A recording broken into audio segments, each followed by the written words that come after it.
Manchester United spent what feels like 6-7 months, maybe even longer, bringing in Dan Ashworth, waiting with the gardening leave. But David Ornstein has just confirmed this morning that he's left Manchester United in what is a massive shock and a massive surprise. I'm going to read through the full news story from David Ornstein, and I want you to let me know in the comments what you think. But this comes as a massive shock after United spent so long waiting to bring Ashworth in. Let's read through what the article says. Dan Ashworth has left Manchester United after 5 months as sporting director. Dan Ashworth has left his role as United sporting director after just 5 months. He officially joined on July the 1st after a lengthy period of gardening leave, and we know how long that took and how long that affected our summer. The transition has not been smooth, and his exit has been decided upon. His departure was agreed in a meeting with Chief Executive Omar Barada at Old Trafford after United's Premier League game with Nottingham Forest on Saturday. Jim Ratcliffe has been pivotal to the call to part ways in a move that will stun staff at United, given prominence in trying to reshape the club. Ashworth's prominence. Multiple sources speaking anonymously, like others in To Protect, says United instigated the separation. The club said the final agreement was mutual. Ladies and gents, I am stunned by that. Absolutely stunned. Because United spent so long chasing Ashworth, the decision had been made by Brailsford and by those who were creating the sporting hierarchy at United that Ashworth was the right man. But it's obvious that Omar Barada disagreed. That would be my first reaction to this. It might be that Jim Ratcliffe agreed with the decision. It might be that he was involved in the decision. But this will be because Omar Barada wasn't working well with Dan Ashworth. But man, what a clusterfuck of a situation that is. We spent so long negotiating with Newcastle.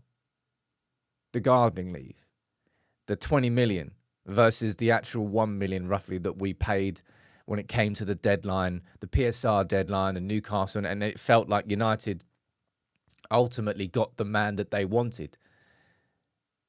And now after just 5 months, the club has decided to part ways with him.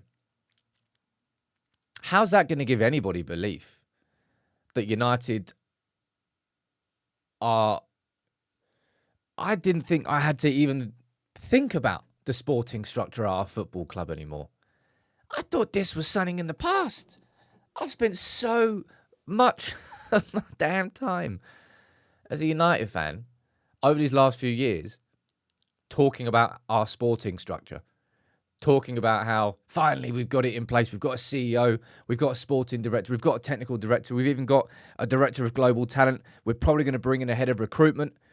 But now we step backwards and we need another sporting director.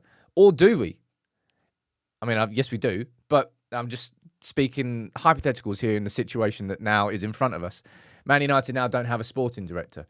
So is that a position which Omar Barada feels that he can lead himself?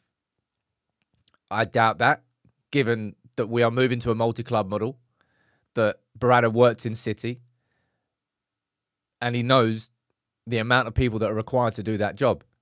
But yeah, I go back to the point I said at the start there. This will be a decision that is driven by Omar Barada.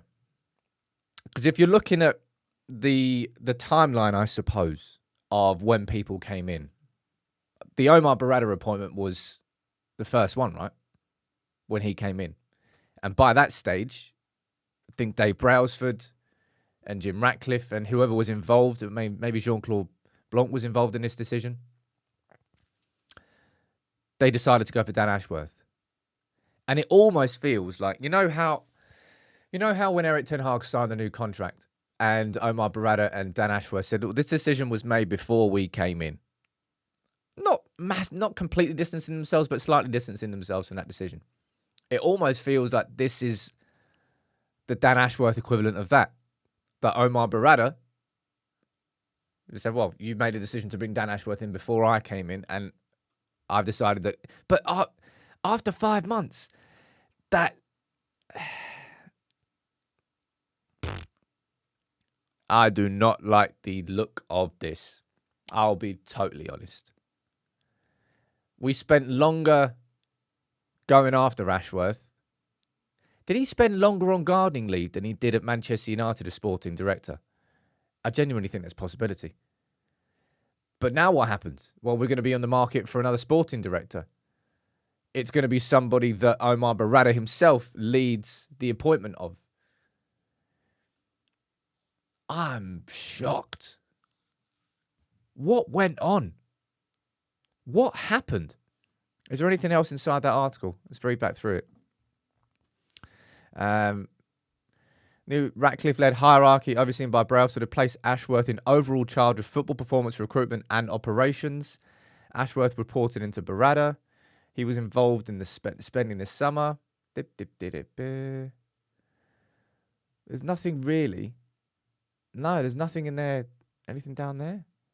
Yeah, an embarrassing exit for all concerned, says Laurie Whitwell. And I completely agree with that sentiment. United spent longer trying to appoint Dan Ashworth, who was supposed to be a massively long-term appointment. There shouldn't be, you know how there's managerial merry-go-rounds at United. We've had 6 managers in the last 12 years since Fergie. You shouldn't have that sort of turnover when it comes to the actual hierarchy and structure of your footballing club above. CEO. You should have a seat. Omar Barada should be there, hopefully, for a decade. Dan Ashworth should have been there for just as long. So for him to leave after 5 months, I completely agree with that sentiment from Laurie Whitwell there. That really doesn't reflect well on all the time and money and effort that has been spent on supposedly creating a sporting structure that is going to be secure and take United forward. But instead now, after a defeat to Forest, obviously it's got nothing to do with the results itself. As I'll repeat one more time, this is going to be a decision that is driven by Omar Barada. But this is a U-turn. A massively, massively unexpected U-turn. And after what felt like 6, 7, 8 months of chasing Dan Ashworth, we now have sacked him. We now don't have a sporting director.